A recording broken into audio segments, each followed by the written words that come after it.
They say you can't become rich with a 9 to 5. And if I had $1 for every time I heard the words, I cannot work under someone, I'll be rich. And the question is, must everyone be an entrepreneur? This question has got to be my favorite question. This is Sessions with Soluchy.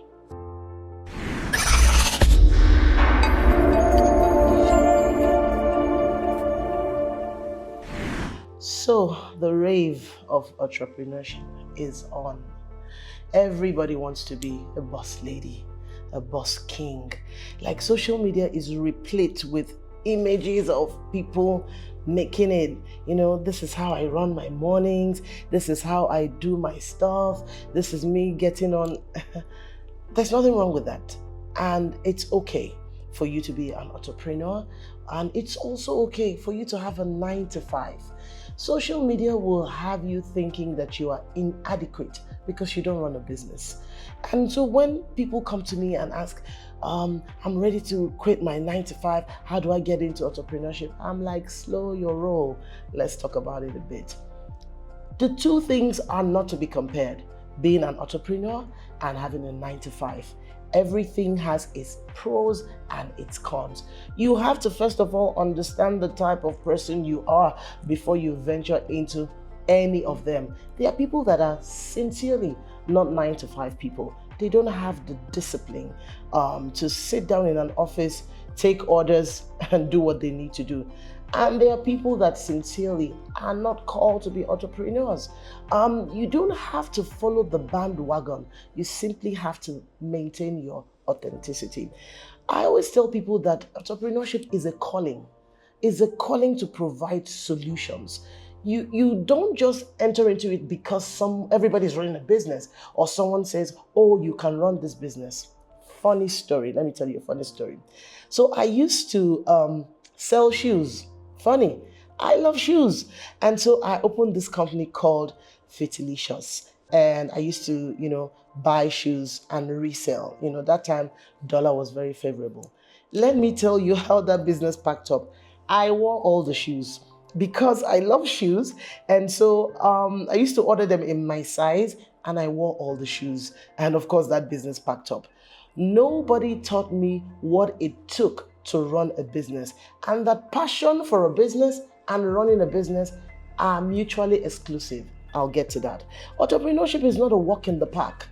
It's not some highway filled with money that you're waiting to pick up. And do not think that once I open shop, everybody is going to come running. It is a road that is filled with trials, failures, cries, victories, triumph. It is a tough road. And it's not meant for everybody. You have to learn and decide whether it is meant for you. It is not something that you just wake up and decide, you know what, just because someone said to me, I can do this, or you have a love for this, let me venture into it. It is a calling. It is also important to note that before you venture into entrepreneurship, you need to acquire skills.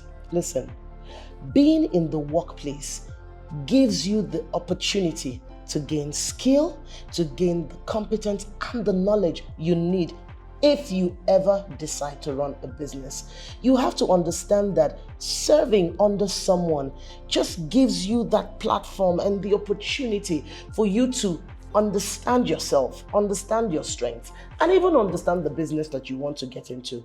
And it also gives you an opportunity to make your mistakes and learn from other people's mistakes.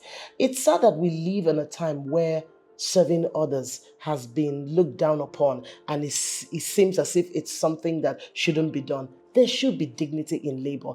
I've worked for more than 10 years before ever deciding to go into consulting. Most of the skills I've gained from being in the workplace and working in that space and having, to practice until I get better.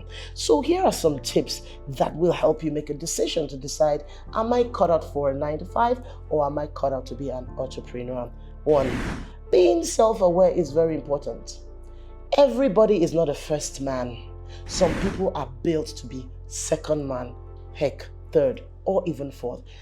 Everyone does not have the capacity to be the one to make the decisions, to have the vision, to run with the business.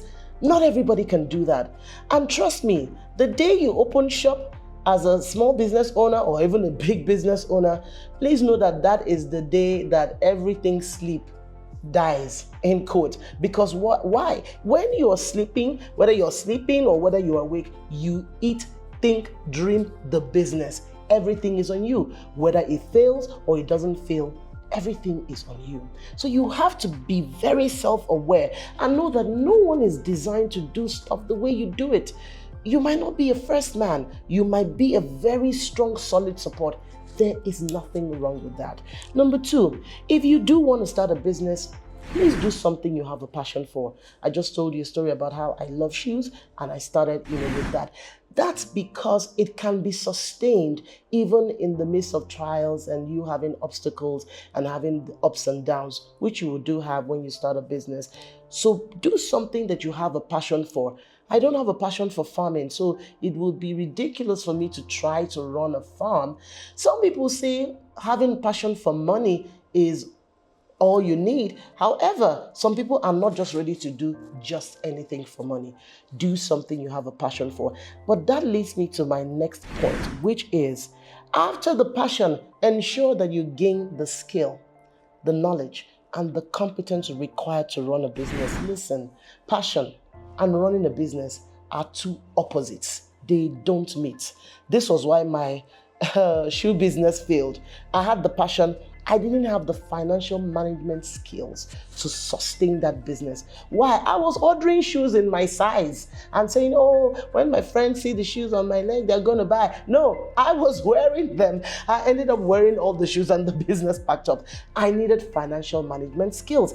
I needed to understand how a business runs. You need financial management skills. You need human resource management skills because you are going to hire people to run your business and you will have to learn how to manage people to run your vision. That amongst other things. So aside the passion, gain skill. Number 4, know that your job is not the reason why you're not where you want to be. I have seen people make a living, become rich from their 9-to-5 careers, not because they were earning a salary, but because they had financial management skills. They knew what to do with their salary. They knew what to do with the money they were making. Your 9-to-5 can be a stepping board to whatever business you want to start. Or your 9-to-5 could be your life and make you rich. Just that I don't want to mention names, but I do know so many people who have a 9-to-5 and they are making it. Understand yourself. Understand your strengths and your weaknesses. Some people cannot sell. Not everybody can sell. Not everybody can consult. Some people are good with being behind the scenes. Don't let the images of social media fool you. There's the Instagram life and there's the real life.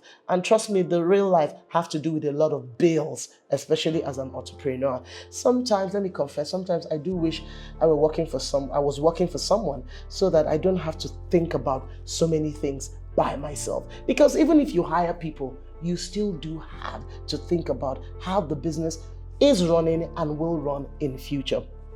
Everyone is not designed to be an entrepreneur, and there is nothing wrong with a 9-to-5.